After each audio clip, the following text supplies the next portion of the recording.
Capítulo 6 da Lei de Destruição.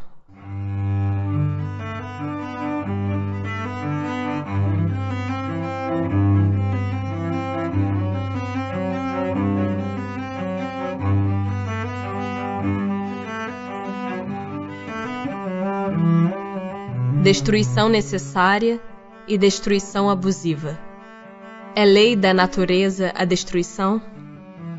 Preciso é que tudo se destrua para renascer e se regenerar. Porque o que chamais destruição não passa de uma transformação que tem por fim a renovação e melhoria dos seres vivos.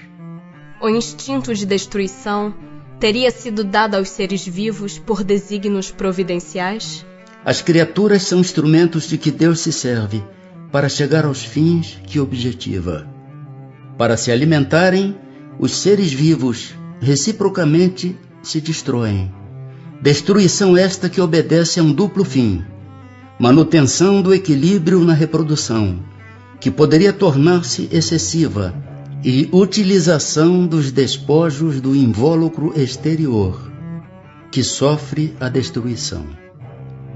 Esse invólucro é simples acessório e não a parte essencial do ser pensante.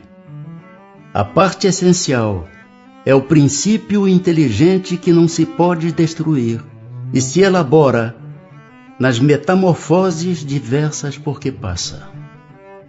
Se a regeneração dos seres faz necessária a destruição, por que os cerca a natureza de meios de preservação e conservação? A fim de que a destruição não se dê antes do tempo. Toda destruição antecipada impede ao desenvolvimento do princípio inteligente. Por isso foi que Deus fez que cada ser experimentasse a necessidade de viver e de se reproduzir. Uma vez que a morte nos faz passar a uma vida melhor, nos livra dos males desta, sendo, pois, mais de desejar do que de temer, porque lhe tem o homem instintivamente tal horror, que ela lhe é sempre motivo de apreensão? Já dissemos que o homem deve procurar prolongar a vida para cumprir a sua tarefa. Tal motivo, porque Deus lhe deu um instinto de conservação, instinto que o sustenta nas provas. A não ser assim, ele muito frequentemente se entregaria ao desânimo. A voz íntima que o induz a repelir a morte lhe diz que ainda pode realizar alguma coisa pelo seu progresso. A ameaça de um perigo constitui aviso para que se aproveite da dilação que Deus lhe concede. Mas ingrato, o homem rende graças mais vezes à sua estrela do que ao seu Criador. Por que, ao lado dos meios de conservação, colocou a natureza os agentes de destruição? É o remédio ao lado do mal. Já dissemos, para manter o equilíbrio e servir de contrapeso. Será idêntica em todos os mundos a necessidade de destruição? Guarda proporções com o estado mais ou menos material dos mundos. Cessa quando o físico e o moral se acham mais depurados. Muito diversas são as condições de existência nos mundos mais adiantados do que o vosso. Entre os homens da terra existirá sempre a necessidade da destruição? Essa necessidade se enfraquece no homem à medida que o espírito sobrepuja a matéria. Assim é que, como podeis observar, o horror à destruição cresce com um desenvolvimento intelectual e moral. Em seu estado atual, tem o homem direito ilimitado de destruição sobre os animais? Tal direito se acha regulado pela necessidade que ele tem de prover ao seu sustento e à sua segurança. O abuso jamais constituiu direito. Que se deve pensar da destruição quando ultrapassa os limites que as necessidades e a segurança traçam?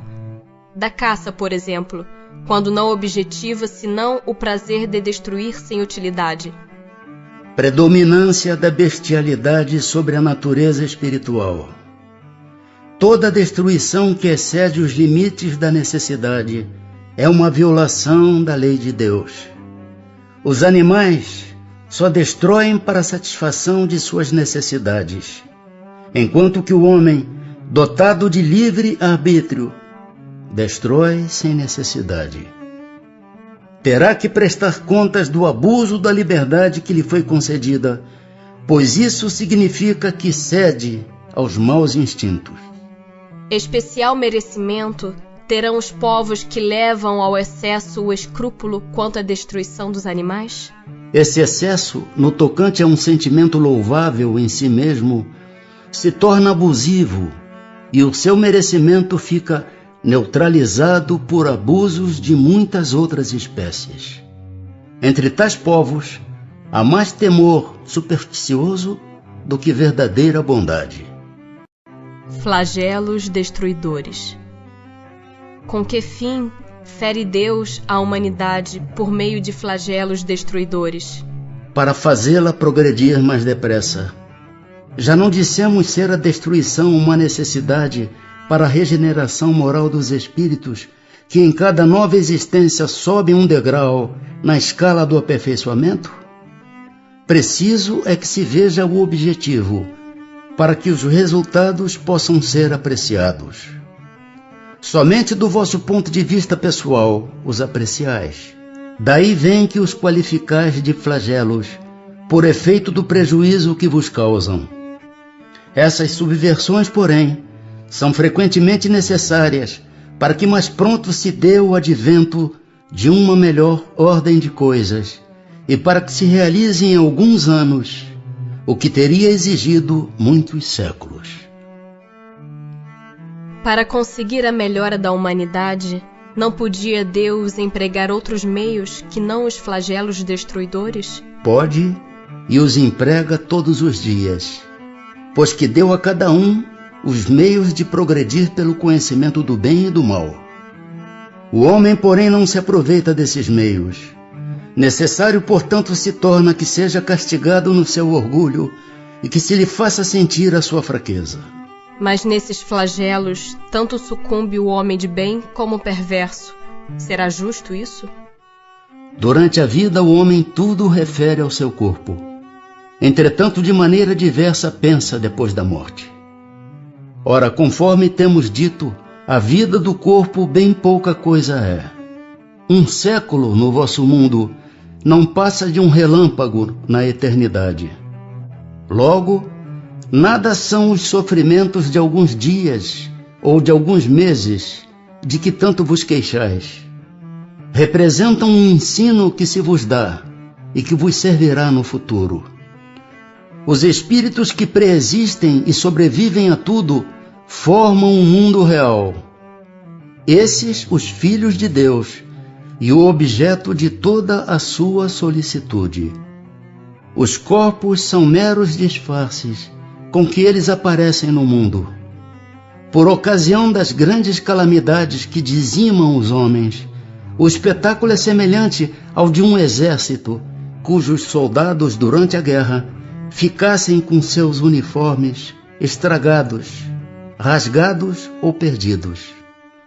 O general se preocupa mais com seus soldados do que com os uniformes deles. Mas nem por isso as vítimas desses flagelos deixam de o ser.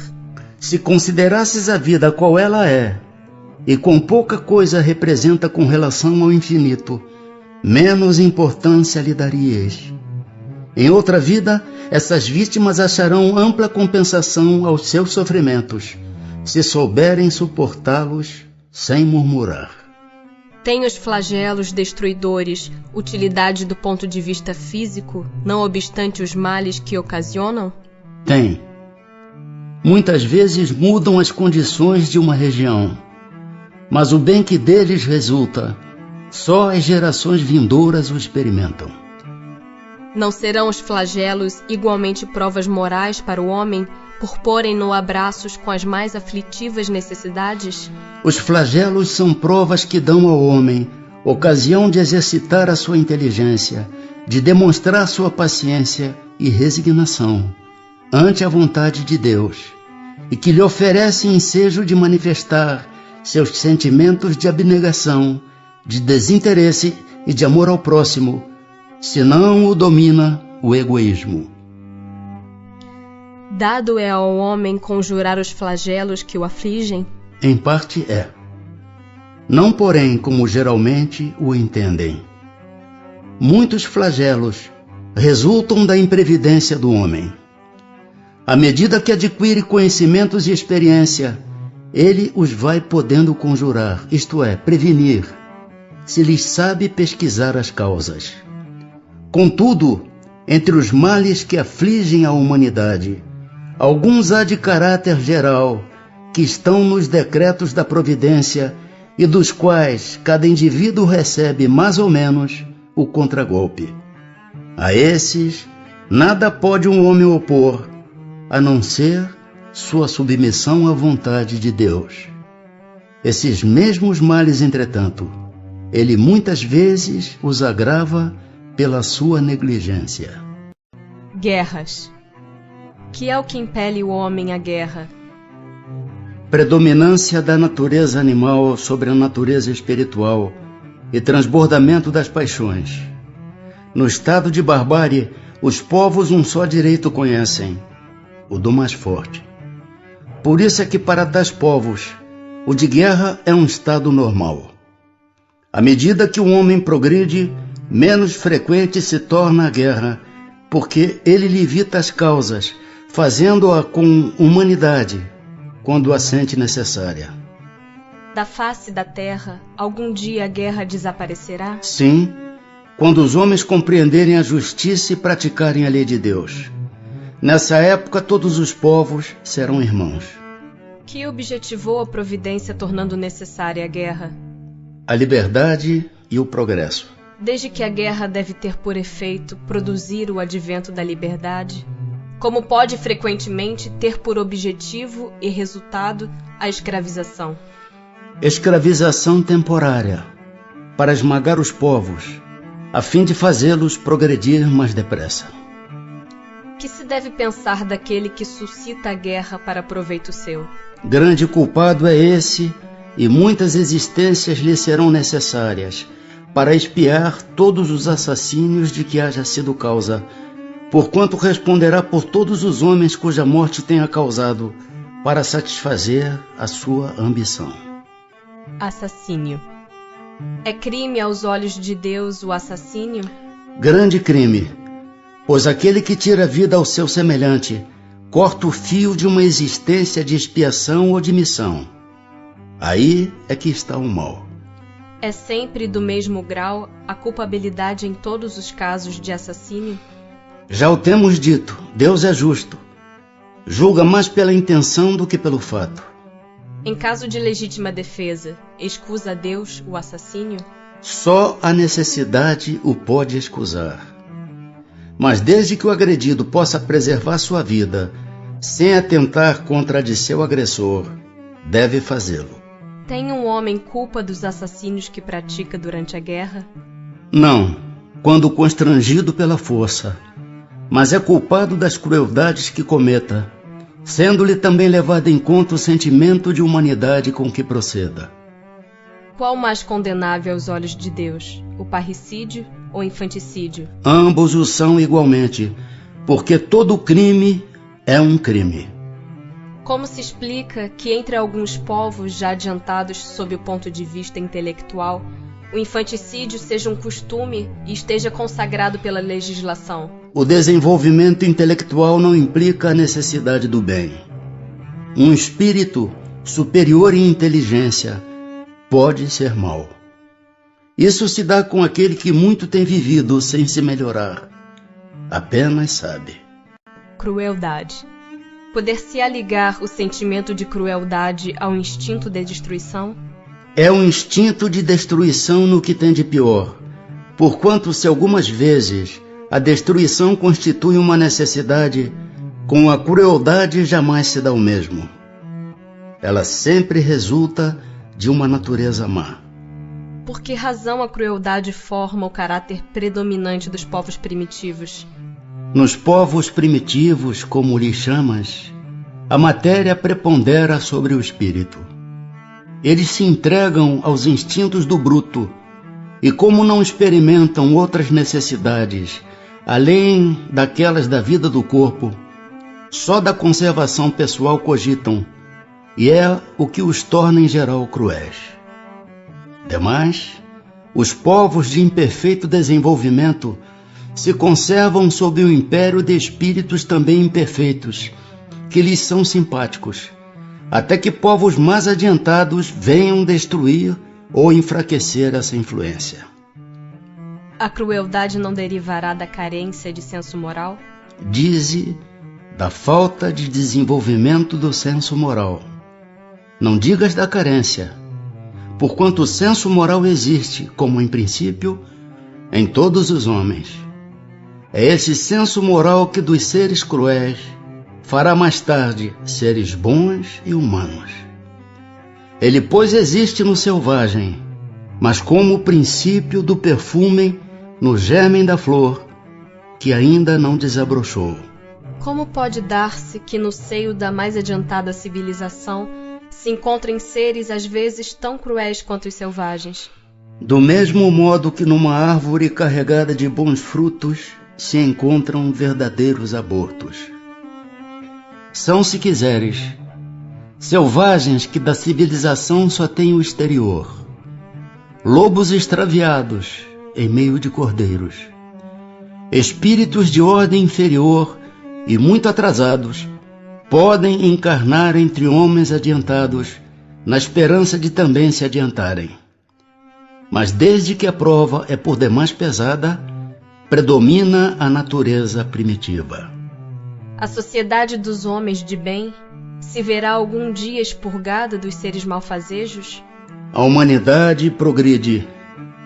Esses homens, em quem o instinto do mal domina e que se acham deslocados entre pessoas de bem, desaparecerão gradualmente como o mau grão se separa do bom, quando este é joeirado. Mas desaparecerão para renascer sob outros invólucros.